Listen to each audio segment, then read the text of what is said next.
Boa noite, igreja. Qual maravilhoso a gente poder dizer, né, que nós temos uma família. Diga assim: eu amo a minha família. A minha família é o meu maior patrimônio. Você está próximo da sua família aí? Olhe para ela e diga assim: você é o meu maior patrimônio. Eu amo você. Você está em primeiro lugar. Você é a minha família. Falar de família é um grande privilégio, um grande desafio, né? É algo que nós estamos todos os dias sendo moldados a vivenciar. E hoje eu vou falar de como nós buscarmos essa percepção mais aguçada desse olhar para a nossa família, desse cuidado para a nossa família. Muitas das vezes, por convivermos diariamente com alguém, nós achamos que estamos cuidando bem dessa pessoa. Porque dormimos, acordamos, né? Tomamos café, tomamos banho, estamos todos os dias juntos. Mas muitas das vezes nós estamos ali do lado, mas não estamos cuidando, nós não estamos zelando, nós não estamos dando o verdadeiro valor para a nossa família. Quando eu falo em família, eu falo em casamento, que casamento é um lugar que somos aperfeiçoados por Deus, porque a família começa no casamento, né? Quando duas pessoas se unem e ali se forma uma família. Família é um fundamento importante. E quando o inimigo quer atacar algum de nós, ele vai aonde? Na nossa família. Ele vai tentar tocar em alguém que está vulnerável, que é alguém que esteja mais fraco, que muitas das vezes a imaturidade dos filhos, né? Na vivência, qual a estação que esteja passando, a fase que esteja vivenciando. E hoje eu peço que Deus venha ministrar em nós, homens e mulheres, que tenham um ministério com família. Em dias de guerra, não esteja distraído. Fale para o seu amigo de lado: em dia de guerras, não se distraia. Nós vivemos um tempo de guerra em relação às nossas famílias. Sempre houve. E nós, como igreja do Senhor, como família bendita no Senhor, nós precisamos estarmos antenados, nós precisamos estarmos despertados para isso. Então, nesse tempo de guerra, nós não podemos estar distraídos. Eu vou pedir para você abrir a sua Bíblia em 2 Timóteo, no capítulo 3. Nós vamos ler do 1 ao 5. 1 Timóteo 3, do 1 ao 5. Saiba disso, nos últimos dias sobreviveram tempos terríveis. Os homens serão egoístas, avarentos, presunçosos, arrogantes, blasfemos, desobedientes aos pais, ingratos, ímpios, sem amor pela família, irreconciliáveis, caluniadores, sem domínio próprio, cruéis, inimigo do bem, traidores, precipitados, soberbos, mais amantes do prazer do que amigos de Deus, tendo aparência de piedade, mas negando o seu poder. Afaste-se também destes. Nós precisamos fazer uma reflexão do que hoje nós vivenciamos como pais para criar os nossos filhos, para termos uma família saudável, para sermos uma família cristã, para que os valores e os princípios de Deus, eles sejam pastoreados no coração dos nossos filhos, para que um casal possa dormir e acordar bem, para que um casal possa vivenciar um casamento de excelência, que nós possamos não só acordar e dormir um do lado do outro, sem que um não ora pelo outro, sem que um não sente a alma do outro, sem que um não conhece os projetos do outro, porque o mundo tenta roubar o nosso tempo, o ativismo, para que a gente faça muitas coisas, acordem e a gente cumpre uma agenda enorme e quando chega a noite, simplesmente um deita de um lado, o outro deita do outro. E muitas das vezes nós não oramos um pelo outro, nós não dizemos um para o outro: como foi teu dia? Eu te amo. Como foi difícil hoje? Ou termos a sensibilidade de cada vez mais estar mais próximo nesse relacionamento interpessoal entre homem e mulher, marido e a esposa, entendendo qual é o projeto de Deus, que Deus é o cabeça de Cristo, que Cristo é o cabeça do homem, que o homem é a cabeça da mulher. e que nós precisamos estar cada vez mais próximos. Nós precisamos nos permitir viver esse relacionamento interpessoal. Amém? E aí eu sigo aqui dizendo, estamos vivendo um tempo que a tolerância baseada na inversão e a aversão dos valores bíblicos tem produzido uma geração bem diferente das gerações passadas. A perversidade moral, associada ao avanço tecnológico, gerando uma cultura globalizada cada vez mais anticristã, afeta diretamente o perfil da família e da igreja. Vivemos uma sociedade cujos fundamentos estão profundamente abalados pelo pecado, partindo da lógica que a família e a célula-mãe da sociedade, como resultado, desfuncionalização familiar, temos um enorme câncer social. Porque cada vez mais está se tirando os valores do meio da família. Cada vez mais está se perdendo. Cada vez mais nós estamos nos deparando em família desestruturada. E a partir do momento que eu e você recebemos Jesus, nós, daquele momento que nós temos uma aliança com Deus, nós passamos sim a ter uma nova história. Independente de quem foi os meus pais, independente de quem foi os pais dos meus pais, eu preciso sim tomar posse daquilo que o Senhor me deu, o Espírito dele, que foi amalgamado com o meu, para viver uma nova história, para viver essa nova família, para viver aquilo que Deus tem para mim como um projeto de Deus, como um propósito divino, como um chamado. Eu não tenho que me prender a maldições hereditárias, e assim ao sangue de Jesus que foi justificado eu lá na cruz, para viver essa história, para viver a minha identidade em Cristo, como homem, como mulher, como uma família que está começando, como filhos segundo o coração de Deus, amém? E aí a gente vê alguns desafios, né? Vamos lá em Mateus 7, 24, do 24 ao 29, livro de Mateus, capítulo 7, do 24 ao 29. Antes de subir aqui, eu fico falando, eu não vou falar rápido, eu não vou falar rápido, eu não vou falar rápido. Portanto, quem ouve estas minhas palavras e as praticam, é como um homem prudente que constrói a sua casa sobre a rocha. Caiu a chuva, transbordaram os rios, sopraram os ventos e deram contra aquela casa. E ela não caiu, porque tinha seus alicerces na rocha. Mas quem ouve estas minhas palavras e não praticam, é como um insensato que constrói suas casas sobre a areia. Caiu a chuva, transbordaram os rios, sopraram os ventos e deram contra aquela casa, e ela caiu. E foi grande a sua queda. Quando Jesus acabou de dizer essas coisas, as multidões que estavam maravilhadas com seus ensinos, porque o ensinamento com quem tem autoridade e não com o que é mestre da lei. Eles sabiam que Deus estava falando ali com autoridade sobre a vida deles.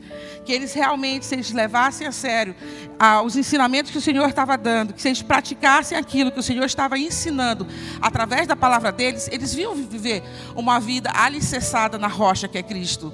Nós precisamos, como cristão, como família do Senhor, mortificar a nossa carne e todos os dias nos alimentar da palavra de Deus.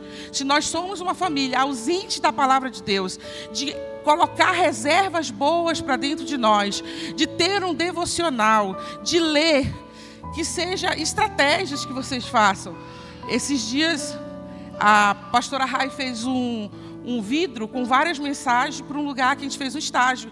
E eu peguei na hora, eu falei, eu vou colocar vários versículos e vou deixar no pote, e lá em casa a gente tira cada versículo. Então isso parte da gente, como família do Senhor, estarmos nos abastecendo disso. Porque nós carregamos algo que é o celular, que nos tira totalmente da palavra do Senhor. Que é ela que nos dá acesso, que é ela que nos traz cura, que é ela que nos transforma, que é ela que vai fazer o quê? Uma metanoia, que é ela que vai fazer eu entender o que Deus tem como propósito divino para mim. E nós vimos cada vez mais as famílias sendo diluídas dentro do propósito de Deus, passando por sofrimentos no casamento, na criação dos seus filhos, por essa ausência da palavra de Deus. pela ausência disso, de imprimir um versículo bíblico e colocar na porta da geladeira, de escrever e colocar algo. Cada um de nós sabemos como utilizar isso, como vencermos nós mesmos, como ter esse culto racional para Deus, buscar isso de forma intensiva. E aí vem alguns desafios quando eu não pego essa palavra para vivenciar ela. Alguns pontos que eu coloquei aqui como desafio, né? A normalização do divórcio. O quanto que isso tem vindo para dentro da igreja cristã. O quanto que nós ouvimos jovens, às vezes, dizer: vou casar, não quero filho. Se tiver alguma incompatibilidade de gênero, né, eu não quero mais ficar. Mas se não der certo agora, eu caso com outro, está tudo certo. E não é isso que a palavra nos fala. Não é isso que Deus está ensinando a multidão aqui no livro de Mateus. Não é esse nosso alicerce. Essa ausência de buscar valorizar o outro, o meu cônjuge, e olhar para ele e querer ouvi-lo para compreender, ouvir ele e olhar para a face dele para entender o que está acontecendo, tentar diminuir cada vez mais os ruídos dentro do casamento, tentar passar uma mensagem sem filtrar aquilo. Às vezes eu quero dizer que eu estou triste, eu estou chateada, mas eu filtro uma parte dessa conversa para não chegar a falar tudo aquilo que eu preciso dentro do meu casamento, porque às vezes eu fico com medo, porque às vezes eu não me sinto seguro, porque às vezes eu acho que eu não vou ser bem entendido. E isso tem acontecido o quê? Uma normalização dentro da igreja cristã de um divórcio.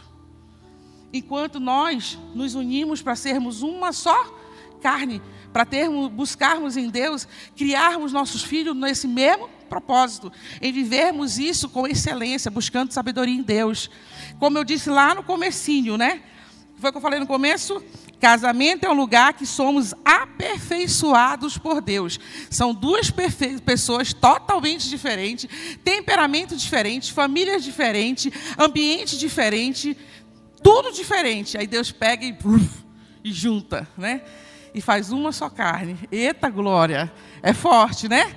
Mas é ali que Deus se revela. É ali que a nossa vaidade é despida. É ali que eu abro mão do meu ego. É ali que eu abro mão de amar o outro de verdade, como a palavra de Deus diz. Quem é o mais próximo? Amar o teu irmão como a ti mesmo. Quem é o mais próximo de nós dentro de casa? Nossa esposa, nossa família, nossos filhos. Como não vivenciar isso? Por isso que hoje nós temos cada vez mais achado que, visto como uma normalidade, isso dentro do meio cristão, o divórcio.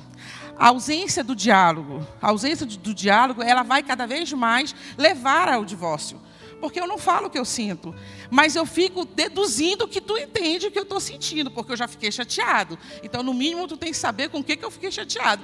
Como se o outro tivesse uma bola de cristal e soubesse por que eu estou chateado, ou porque eu criei toda uma expectativa, esperando ainda eu chegar com um lindo café, e ele queria tomar um suco. E aí eu vou ficar com raiva, porque eu preparei o café e ele chegou, ele queria tomar um suco. Então, são pequenas coisas dentro do nosso lar que a gente precisa ir nos ajustando. Nós precisamos amar o outro sem reserva, buscar tirar esses ruídos do nosso casamento, tentar tirar esses bloqueios, que lá atrás eu fui ferida, lá atrás eu fui magoada, lá atrás eu fui criada de uma forma que eu não consigo expressar. Mas nós temos um lugar secreto, onde nós somos lapidados, somos ensinados. Se eu chego para Deus e digo: Deus, eu não consigo falar com meu esposo, eu não consigo me expressar, eu não consigo entendê-lo. O Espírito Santo nos ensina, Ele é o nosso conselheiro. Ele nos ensina, Ele fala na hora certa, o que falar, quando falar, onde falar, por que falar. Ter esse cuidado, ter esse amor dentro de casa, entre nós, família. Segundo ponto que eu coloquei: a mulher no mercado do serviço e a terceirização do processo da educação dos filhos. O quanto que muitos de nós, ao sairmos de casa para trabalhar e terceirizar alguém para dar aula, mas eu nem pego o caderno do meu filho para ver, eu já estou pagando para dar aula para ele. Para que eu vou pegar? Já estou gastando dinheiro com isso. Eu terceirizo o meu discipulado com ele, deixando ele à vontade no celular, vendo o quê, fazendo o quê, falando com quem. Mas olha, jamais eu posso saber a senha do meu filho. É um absurdo, é uma invasão de privacidade. Quantos de nós saímos para casa, nós mulheres, muitas das vezes, para ganhar um dinheiro a mais, achando que aquilo vai nos levar a uma satisfação maior e abrimos mão de uma excelência de criar os nossos filhos. E muitas das vezes são vaidades nossas. É um sapato a mais, é uma roupa a mais, é uma maquiagem a mais, é um cabelo mais pintado.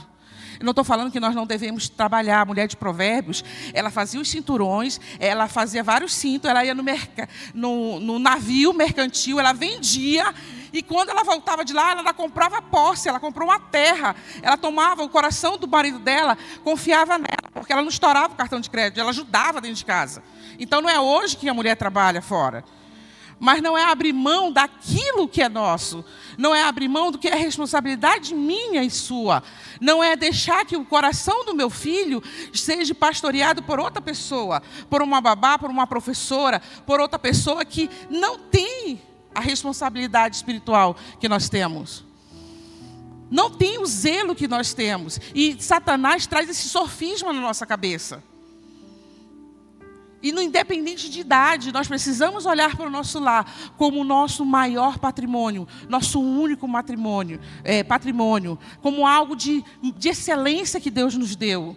É a nossa casa, é a nossa família, é o que reflete em toda outra sociedade, em todos os outros campos, em todas as outras instituições, é a nossa casa. Nós precisamos olhar para isso. Nós precisamos sim saber com quem nossos filhos andam, quem são os amigos dos nossos filhos, qual é a senha do celular do nosso filho, com quem ele conversa quando o Espírito Santo disser, vai lá, abre a senha, vê com quem conversa, o que está falando. Não somos oniscientes, não somos onipresentes, não somos onipotentes, mas somos responsáveis, guardião da nossa casa. Ah, mas eu não vou fazer porque eu vou me sentir mal. Oi! Como assim? Ele não tem maturidade, ele não entende, ele não sabe a consequência, onde aquilo vai chegar. Não é uma questão de invadir, é uma questão de conversar, é questão de orientar, é uma questão de amor. Quem ama, cuida. E é necessário nós resgatarmos isso. Beatriz tem 15, o R tem 17. Quando eu tive agora trabalhando na policlínica, no estágio que teve lá, que era remunerado, de tarde eu tinha que clinicar na clínica escola, de noite eu tinha que estudar. Quando isso aconteceu, que começou a clínica, eu falei, não, algum eu vou ter que abrir mão. Abrir mão de um. Por quê? Porque eu não ia ver eles.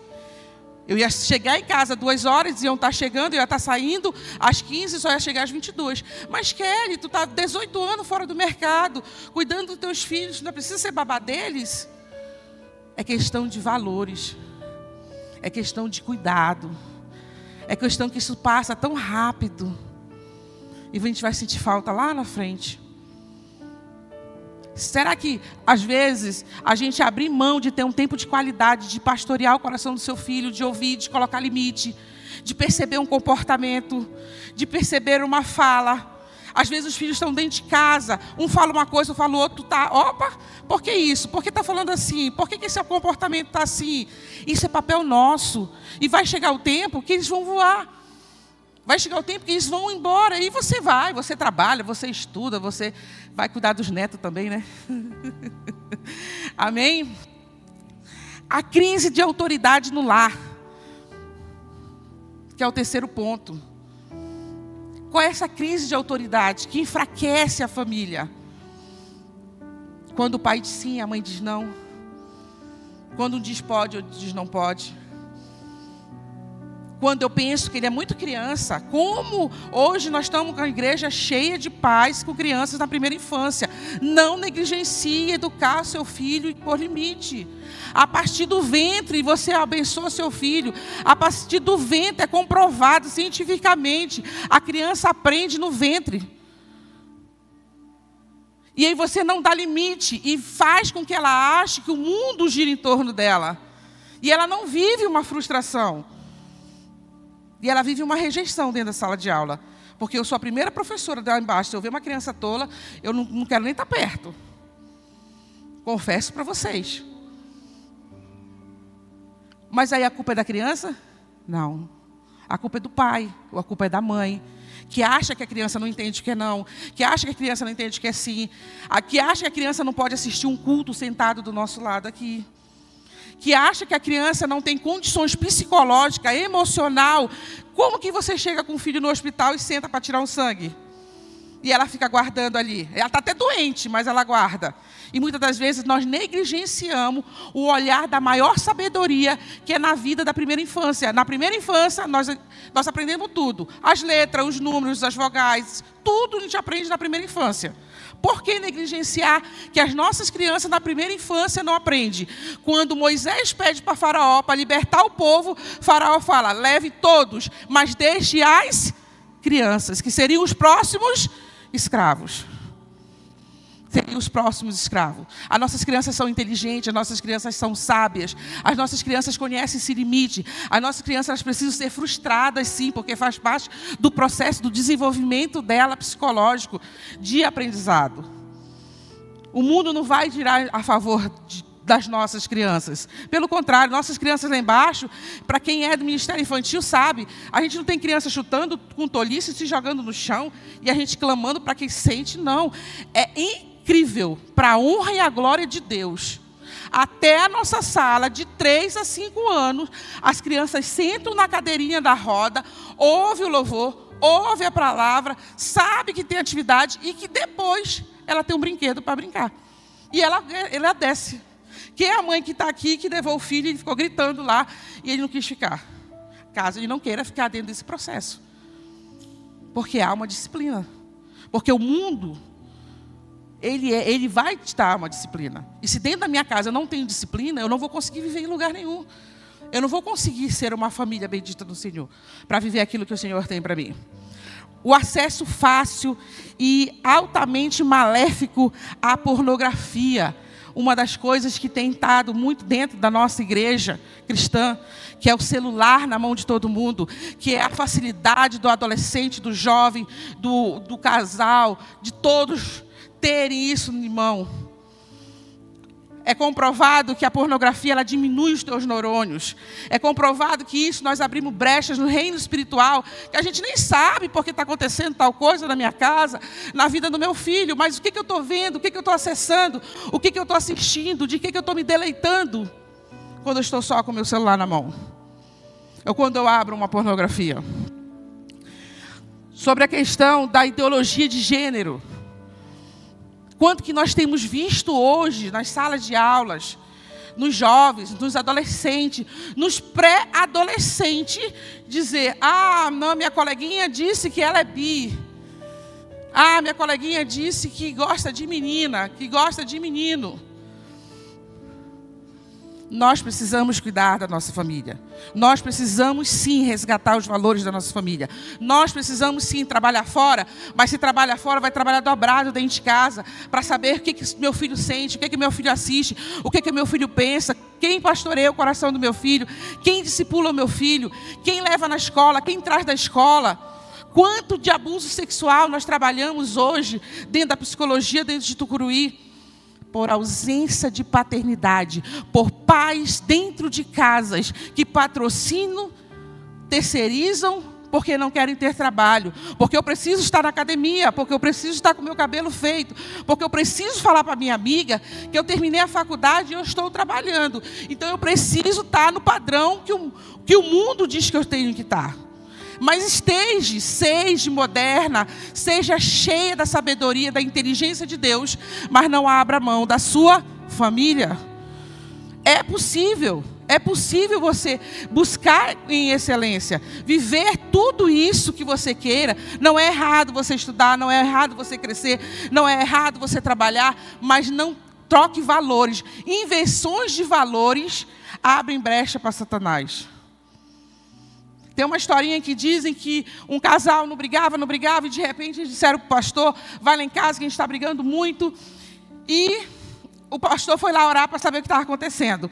Corre um cachorro para cima da cama lá, e o cachorro se arma em cima da cama para não deixar o pastor entrar para orar no quarto. E aí o pastor vai, ora e pergunta o que estava acontecendo, né? Que não estava entendendo. E falou, não, porque é o seguinte, nós casamos, tinha um cachorro pequeno, o cachorro cresceu, o cachorro dorme na cama, eu durmo no chão. E o cachorro dorme com a esposa.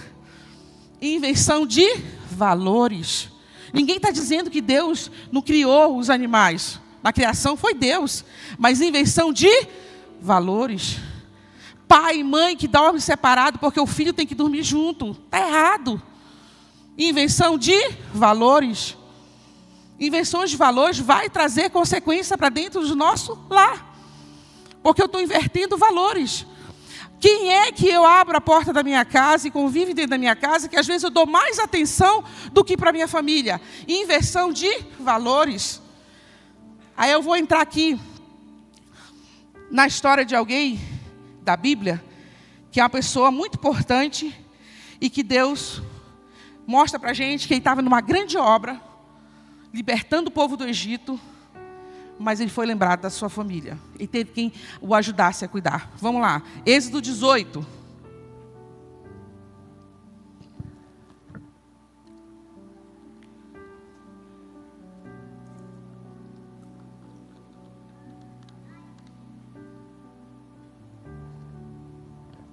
Do 1 ao 12. Todo mundo achou? Vamos lá. Jetro, sacerdote de Mídia e sogro de Moisés, soube de tudo o que Deus tinha feito por Moisés e pelo povo de Israel, como o Senhor havia tirado Israel do Egito. Moisés tinha mandado Zípora, a sua mulher, para a casa do seu sogro Jetro, que a recebeu. Juntamente com os seus 2 filhos, um deles chamava Gerson, pois Moisés dissera, tornei-me imigrante em terra estrangeira.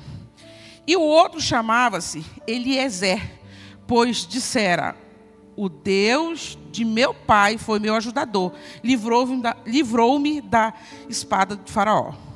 Jetro, sogro de Moisés, veio com os filhos e a mulher de Moisés ao encontro no deserto, onde estava acampado perto do monte de Deus.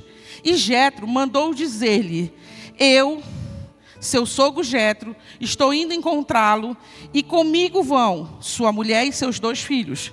Então Moisés saiu ao encontro do sogro, curvou-se e o beijou, trocando saudações, e depois entraram na tenda.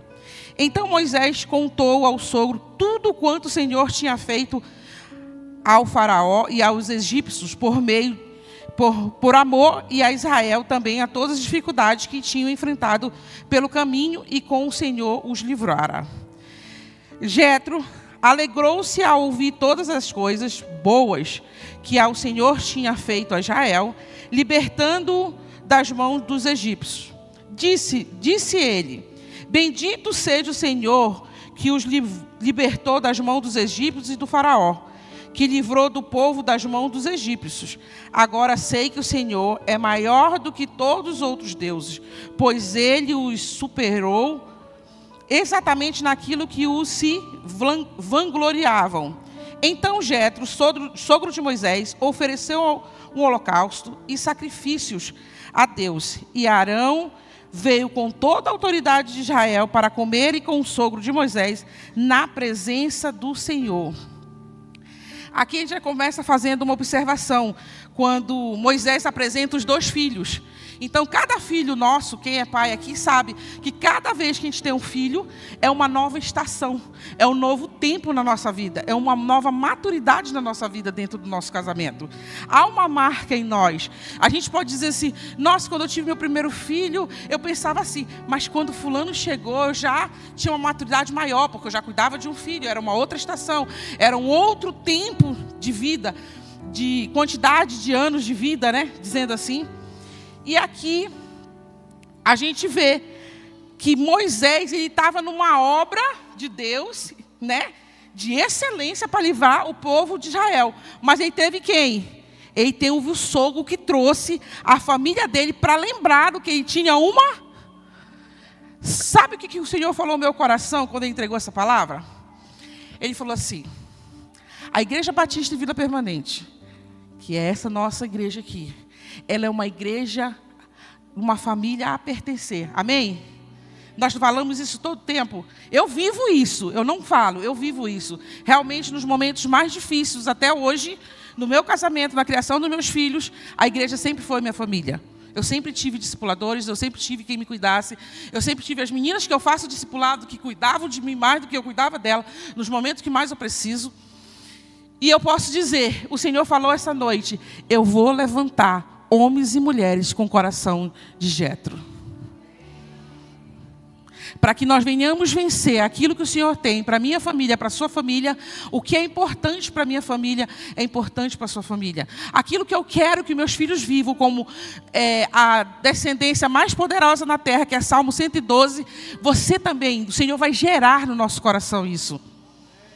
Que o Senhor vai levantar essa noite homens e mulheres com coração de Jétro, homens e mulheres dispostos a discipular, homens e mulheres dispostos a lembrar o que é uma família, homens e mulheres que são, sim, pessoas vulneráveis, improváveis, que vão entrar na brecha e que vai dizer, eu me levanto para viver uma vida de uma família, eu me prostro, eu intercedo, eu vou cuidar de mulheres para saber o que é um casamento, o que é uma família. É isso que o Senhor tem essa noite, como uma bênção extraordinária para mim e para você. Uma bênção extravagante. Porque quando Jétro, que é sogro de Moisés, vem, traz a família dele e fala, tu está no meio do povo, tu está numa obra extraordinária, tu é o libertador, mas a tua família é importante. Aqui tua mulher, aqui teus filhos, não esquece da tua família. Então eu vou lá atrás no que eu falei. Eu posso trabalhar, eu posso estudar, eu posso fazer o que eu fizer, mas eu não posso esquecer que eu tenho uma família. Eu não posso esquecer da minha família. Ela é prioridade. Ela está em primeiro lugar. Quando tudo falta, quando o dinheiro falta, quando a amizade falta, quando as portas se fecham, você tem a sua. E aqui nós somos uma família. Nós somos uma família. Nos momentos mais difíceis que eu tive, que eu dentro de alguma situação do meu casamento, que eu chegava para reclamar para o pastor Pires, que fazia discipulado com o meu marido, que eu falei assim, agora eu entrego ele. O tiro saia pela culatra. Se você agisse assim, eu falava, meu Deus do céu, não vai dar certo. Sempre eu sempre tive alguém. Eu sempre tive alguém para poder dizer. Eu sempre tive um Jétro, para lembrar que eu tinha uma família. E que valia a pena lutar por essa família. Que ela é o maior propósito que Deus tem para nós vivermos. É na família que Deus se revela. É na família que Deus vai revelar a aliança que você vai fazer com seu filho. É na família que você vai ver a aliança que você tem com seu esposo. É na família que você vai ver a aliança que você tem com o teu Deus, que provê o milagre que nós acabamos de orar aqui entre nós. É na família. É na família que é difícil às vezes o diálogo. É na família que às vezes nós ficamos cansadas de todo dia dizer para o filho, guarda teu tênis, guarda tua mochila, tu fez lá para casa, tu fez isso, tu fez aquilo. É cansativo, mas é na nossa família que nós vamos viver o maior propósito divino de Deus. É na nossa família que a paz que excede todo entendimento, não há preço. Ninguém troca chegar em casa, uma casa limpa, uma casa organizada, uma casa cheirosa, onde a paz do Senhor excede todo entendimento. Às vezes você chega numa casa muito bonita, muito cheia de luxo, mas que não tem paz, que não tem aliança com Deus, que não tem propósito divino, que não tem chamado, que está perdida. E às vezes a sua casa, ela é simplesinha, o arroz com o ovo, a casinha limpinha, tudo organizado, porque Deus é um Deus de ordem. Nós precisamos ser mulheres que amamos cuidar da nossa casa. Nós precisamos ser mulheres que precisamos passar esse DNA para nossas filhas. Porque até para a mulher de provérbio dar ordem às suas servas, ela sabia o que fazer. Ela sabia administrar do papel higiênico a carne que vai para a mesa. Nós precisamos resgatar esses valores dentro da nossa casa. Nós precisamos pastorear o coração dos nossos filhos para eles quererem também ter uma família, vivenciar uma família, viver o que Deus tem para eles. Amém? Aí aqui segue, Jétro, ele faz o quê? Ele entra na casa de Moisés, né? Moisés conta todas as coisas para ele, e aí é onde eu falo, quando você caminhar com um homem ou uma mulher que vai te discipular, e que você vai contar tudo Não tenha dificuldade de ser exortado. Não tenha dificuldade de receber aquilo que Deus vai estar trazendo para que seja dito para você. Porque às vezes a gente quer sim grandes mudanças, mas a gente não quer sair da zona de conforto. A gente não quer abrir mão de costumes, de manias, de comportamentos errados, de falas erradas, de hábitos errados.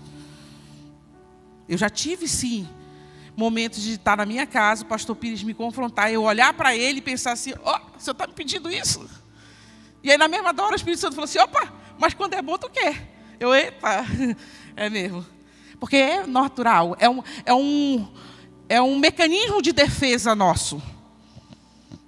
No dia que ele chegou para mim e me confrontou sobre a gravidez do meu filho, que foi inesperada, da minha nora, e ele falou assim, a senhora não pode se colocar nesse lugar de rejeição, porque aconteceu assim rápido. E eu olhei para ele e falei assim, mas o senhor está me pedindo isso? O meu olhar foi esse, sabe? Tipo assim, mas o senhor não tem direito de me pedir isso.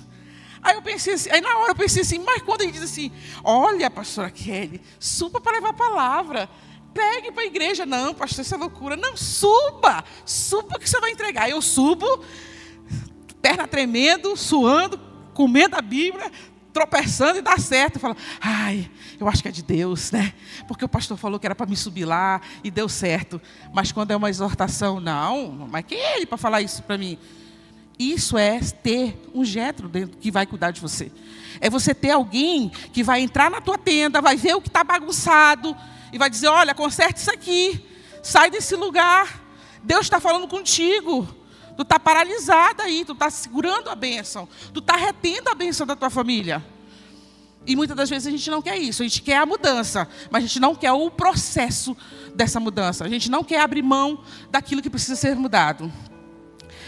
E aí, essa pessoa que é Jétro aqui, ele se alegra com as coisas boas que tinham acontecido, os feitos que tinham acontecido. Ele vai lá, ele oferece holocausto, sacrifício.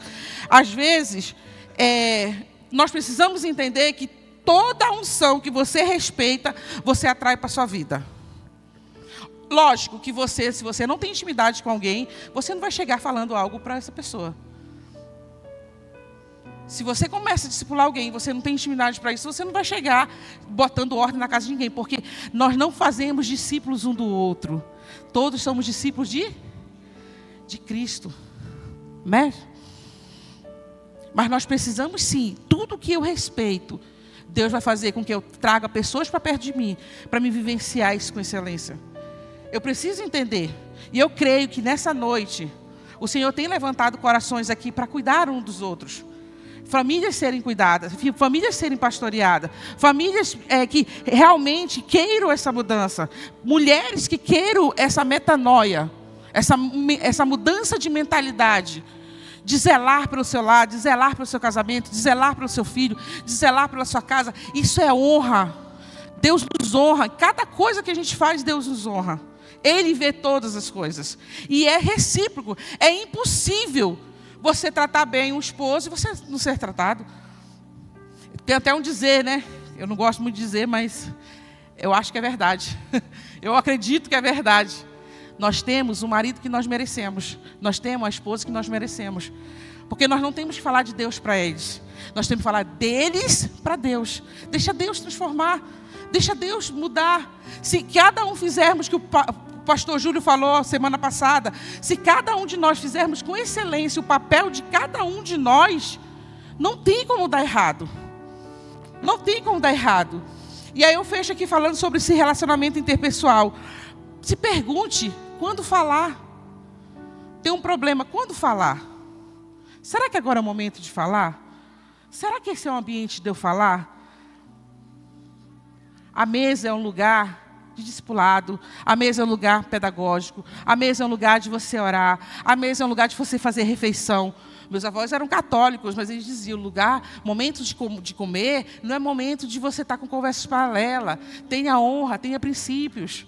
E às vezes você está em casa, tem um problema sério para resolver, quando falar? Na mesa, quando está todo mundo comendo. E vira aquela confusão, e vira aquele alvoroço, e não chega em nada. Quando falar? Procurar o momento certo de falar. O casal não tem que conversar de problemas quando ele vai dormir. que o quarto que ele vai fazer o devocional, o quarto que ele vai ter intimidade como casal. Lá não é o momento dele discutir problemas de relacionamento.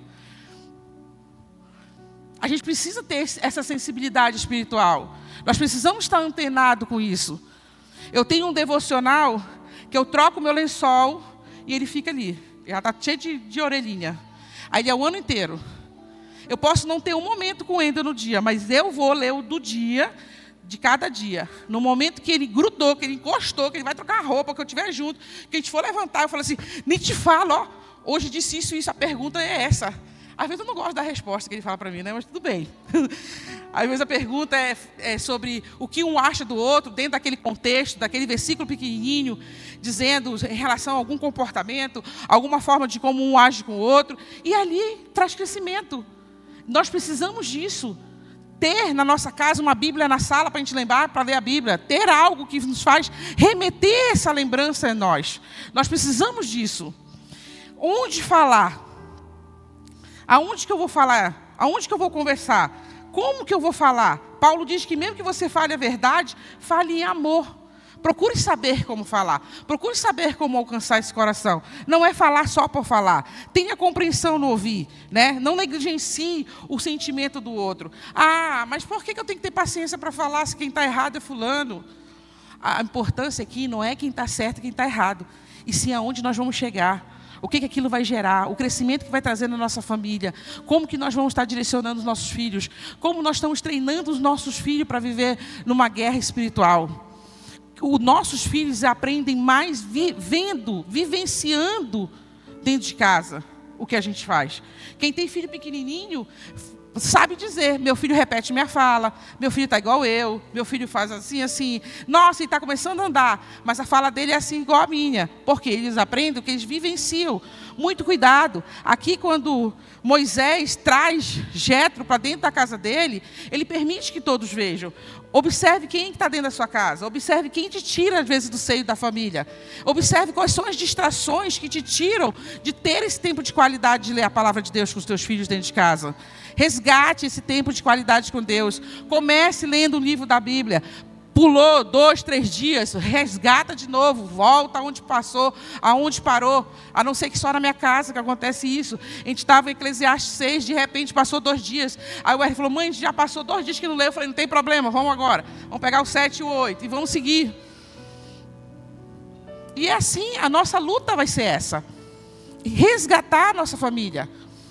Olhar para ela e dizer assim, Senhor, me dá, alarga as minhas tendas para que eu possa perceber, abre a minha visão espiritual, tira as escamas dos meus olhos, me faz ver aquilo que é necessário, que eu não consigo perceber com a minha vida aqui no meu casamento, na criação dos meus filhos, me faz perceber, porque, gente, de nada adianta tudo que a gente for fazer, de excelência, de bonito, fora do nosso lar, se o nosso lar não funciona. É em vão.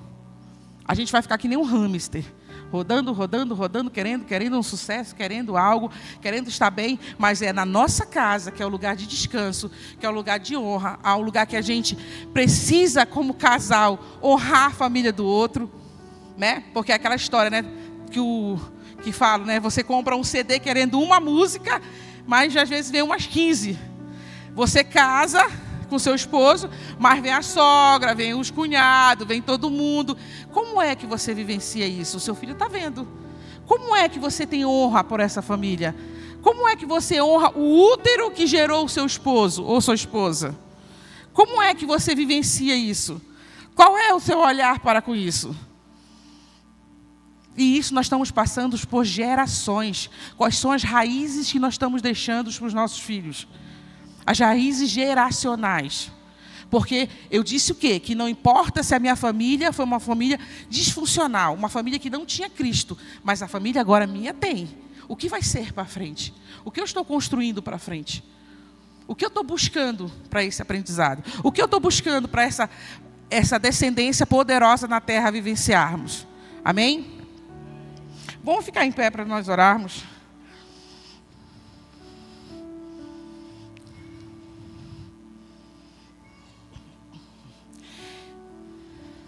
Eu coloquei aqui, cuidado com a exposição.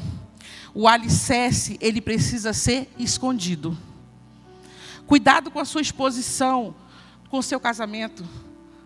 Você tirou a foto porque você está bem ou porque você só teve vontade de dar uma passeada, tomar ali um Guaraná da Amazônia para dizer que você estava em algum lugar para postar uma foto com o marido? Não posta. Você foi em um lugar levar seu filho para brincar, só para dizer que tu estava ali por conta disso. Tu foi na academia só para tirar foto, para dizer que estava na academia. Cuidado com a exposição. Cuidado com as exposições dos nossos filhos, criança, com tanta pedofilia. Com tanto abuso sexual com as crianças que são tão pequenas, por ausência de pais de joelhos, orando pelos seus filhos, intercedendo pelos seus filhos. Que o Senhor levante homens e mulheres com o coração de Jétro essa noite. Que nós possamos cuidar uns aos outros. Que os nossos adolescentes sejam os adolescentes segundo o coração de Deus. Nossos jovens sejam jovens segundo o coração de Deus. Que nós possamos, mesmo que um jovem, um adolescente aqui não esteja com a sua família no altar, mas ele seja esse soldado de Cristo na casa dele. Ele entenda que ele foi resgatado lá das garras de Satanás, assentado às regiões celestiais, a uma coroa de honra, porque um Deus, Jesus Cristo usou uma coroa de espinho, para que hoje nós nos tornarmos filhos de Deus. Não vamos abrir mão da nossa família. Que nossa percepção seja aguçada. Que o nosso relacionamento seja mais estreitado. Que nós não chegamos em casas hoje, simplesmente tiramos a roupa do culto e cada um joga de um lado e dorme e ronca um para cá ou para ali e acorda e vamos começar a semana. Não. Que nós possamos dar a mão para o nosso esposo ou o esposo para a esposa e dizer assim: eu te abençoo nessa noite. Eu aprendi uma coisa com o pastor Wilson: filha, tudo que tu quer, profetiza. Eu vou dormir, eu boto a mão na cabeça do meu esposo. Senhor, obrigado pelo homem segundo o teu coração. Obrigado pelo provedor do meu lar. Obrigado por isso, obrigado por aquilo. Senhor, abençoa. Tudo o que eu quero. Ele não falou nada, a minha mão está abençoando. A minha boca está profetizando. A minha boca está trazendo lá o que foi liberado, as regiões celestiais, a existência. Nós, como família, precisamos exercer isso. Nós precisamos amar mais nossa família, cuidar mais da nossa família, ensinar os nossos filhos. Senhor, meu Deus e meu Pai, santo, santo é o teu nome. Obrigado, Senhor, por essa noite. Obrigado por aquilo, Espírito Santo, que tu ministrou aos nossos corações. Pai, nos ensina a ser família. Nos ensina, Senhor, a amarmos nossa família dentro da nossa casa, com as dificuldades, com os relacionamentos que às vezes são difíceis, com as repetições dos nossos ensinamentos. Em tudo, Senhor, o Senhor nos ensina com excelência. Obrigado porque tu deixaste o Espírito Santo como nosso conselheiro, como nosso consolador, com alguém que fala. Em nós, a Igreja do Senhor, a Igreja Batista e Vila Permanente, ouve a tua voz, ouve os teus ensinamentos, ouve, Senhor, o teu discernimento, o teu direcionamento. Faz de nós família segundo o teu coração. Resgata o amor dentro do nosso lar, resgata o respeito, resgata a honra, resgata, Senhor, aquilo que é necessário, o olhar sensível um para com o outro, o ouvido para compreender o outro, querermos, Senhor, estarmos juntos, sermos aqui uma família a pertencer, Igreja Batista e Vila Permanente, saber que nas nossas dificuldades nós temos um pastor, nós temos um irmão, que nós somos guardados, cobertos de oração. Ah, Pai, como o mundo lá fora é mau, como as coisas lá estão se acabando, como as famílias estão ficando em extinção, como os jovens não querem mais ter filhos. Senhor, abençoa a nossa geração, abençoa os filhos dos nossos filhos, abençoa a nossa casa, provê o melhor, que sejamos prósperos em todas as áreas da nossa vida, prósperos da tua palavra, prósperos do teu alicerce, prósperos da tua presença na nossa casa, prósperos, Senhor, da tua intimidade conosco como um pai que nos honra, um pai que nos guarda, um pai que nos protege, um pai que nos tira do lugar que nós estamos, Senhor, e nos leva para nível espiritual de maturidade, Pai. Que a nossa família possa vivenciar momentos extraordinários. Derrama sobre cada família aqui uma bênção extravagante, que nós possamos viver o extraordinário de Deus dentro da Igreja Batista Vila Permanente. Famílias saudáveis, famílias segundo o teu coração, casamentos que possam ser estruturas para os jovens poder se espelhar, para os jovens poder dizer: eu quero casar, eu tenho homens e mulheres referência na igreja de casamento saudável. Abençoa, Senhor, nossas crianças, dá discernimento para nossas crianças, dá sabedoria, espírito de obediência para os nossos filhos, espírito de obediência para os nossos jovens, nossos adolescentes, espírito de obediência para todos nós, como colegiado de pastores, como os líderes da tua igreja, como pessoas segundo o teu coração. Pai, não nos deixa sair dessa porta sem entender e poder fazer um compromisso com nós mesmos de amar mais a nossa família. Se alguém tem alguma família distante e o Espírito Santo esteja falando, chegue em casa, ligue, diga o quanto você ama sua mãe, o quanto você ama seu irmão, o quanto você ama alguém que está longe. Perdoe aquele que você às vezes está dentro de casa e não consegue falar, está dentro de casa e você não consegue se relacionar, que você às vezes está dentro de casa, Senhor, e se põe numa autoridade a qual o diabo está colocando como uma inversão de valores. Que nessa noite seja quebrado todos os grilhões, que caiam todas as muralhas, que as correntes sejam quebradas, que jamais Satanás, o inferno, prevaleça sobre as famílias da Igreja Batista e Vila Permanente, para a honra e a glória do nome de Jesus. Aleluia. Amém. Amém.